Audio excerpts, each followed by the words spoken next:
अभिनेता सुमित राघवन यांना औरंगाबाद येथील संत एकनाथ नाट्यगृहाचं वास्तव दाखवल्यानंतर आता औरंगाबाद येथील पक्ष संघटना जागा झाल्यात। एकनाथ नाट्यगृहाची डागडुजी करण्यासाठी आज मनसे विद्यार्थी सेनेनं महापालिकेसमोर आंदोलन केलं आणि लवकरात लवकर या नाट्यगृहाची दुरुस्ती करण्याची मागणी केली।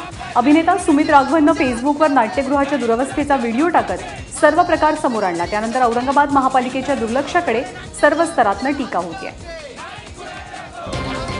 मुंब्र्यातील डायघरमध्ये भंगाराच्या दुकानात स्फोटकांचा मोठा साठा सापडलाय। ठाणे पोलिसांनी केलेल्या कारवाईत 3 जणांना अटक झाली आहे। 10 किलो अमोनियम नायट्रेट 9 डिटोनेटर्सच्या कांड्या पोलिसांनी जप्त केल्यात। भंगार दुकानाचे मालक इस्माईल शेख यांचा काटा काढण्यासाठी महिंसा गणूर, शाह आलम मेहमूद शेख आणि आरिफ नवाब अली खान यांना कट रचला। इस्माईल शेख आणि 3ही आरोपींमध्ये पैशांचा वाद होता। पोलिसांनी सखोल चौकशीनंतर 3ही आरोपींना अटक केली आहे। या कटामागे घातपात घडवण्याचा प्लॅन होता का याचाही तपास सध्या पोलीस करतात। जालन्यामध्ये लष्कराच्या हेलिकॉप्टरचे इमर्जन्सी लँडिंग करण्यात आलं। काही तांत्रिक कारणांमुळे या हेलिकॉप्टरचे इमर्जन्सी लँडिंग करण्यात आल्याचा अंदाज व्यक्त होतोय। जालन्यातील नागझरी नावाच्या गावाच्या मारडाणावरती लष्कराचं हे हेलिकॉप्टर उतरवण्यात आलं।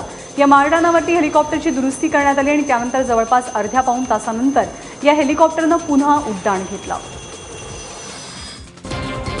नागपुरात आज भर दुपारी वर्दळीच्या रस्त्यावर 6.25 लाखांची रोकड लुटल्याची घटना घडली आहे। कस्तुरचंद पार्क जवळच्या BSNL ऑफिसच्या समोरच हा प्रकार घडला।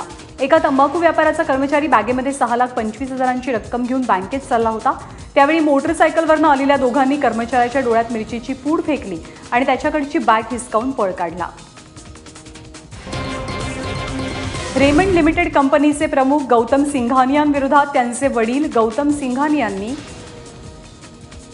सिंघानिया यांच्या विरोधात त्यांच्या वडिलांनी मुंबई उच्च न्यायालयात याचिका दाखल केली आहे। मुंबईच्या मलबार हिलमधल्या JK हाऊस या 36 मजली इमारतीतल्या ड्युप्लेक्स फ्लॅटच्या ताब्यावरनं या पिता पुत्रांमध्ये वाद सुरू असल्याचं वृत्त एका इंग्रजी वृत्तपत्रानं प्रसिद्ध केलंय। इमारतीच्या पुनर्विकासासाठी करण्यात आलेल्या करारानुसार JK हाऊसमधला 5,000 स्क्वेअर फुटांचा फ्लॅट विजयपद सिंघानियांना मिळणं अपेक्षित होतं। मात्र गौतम सिंघानियांच्या कारस्थानामुळे तो त्यांना मिळाला नाही अशा आशयाची याचिका मुंबई उच्च न्यायालयात दाखल करण्यात आली आहे। त्याचप्रमाणे गौतम सिंघानिया हे रेमंड लिमिटेड कंपनी फक्त स्वतःची मालमत्ता असल्याप्रमाणे वागवतात असा आरोप सुद्धा त्यांच्या वडिलांनी याचिकेमध्ये केला आहे। रक्षाबंधनाचं औचित्य साधत नागपूर पोलिसांनी आज हेल्मेटविषयी जनजागृती केली। नागपूर पोलिसांनी #Sisters4Change या नावानं सोशल मीडियावरती एक मोहीम राबवली, ज्यामध्ये बहिणींनी आपल्या भावांना राखीच्या निमित्तानं हेल्मेट गिफ्ट करण्याचं आवाहन केलंय।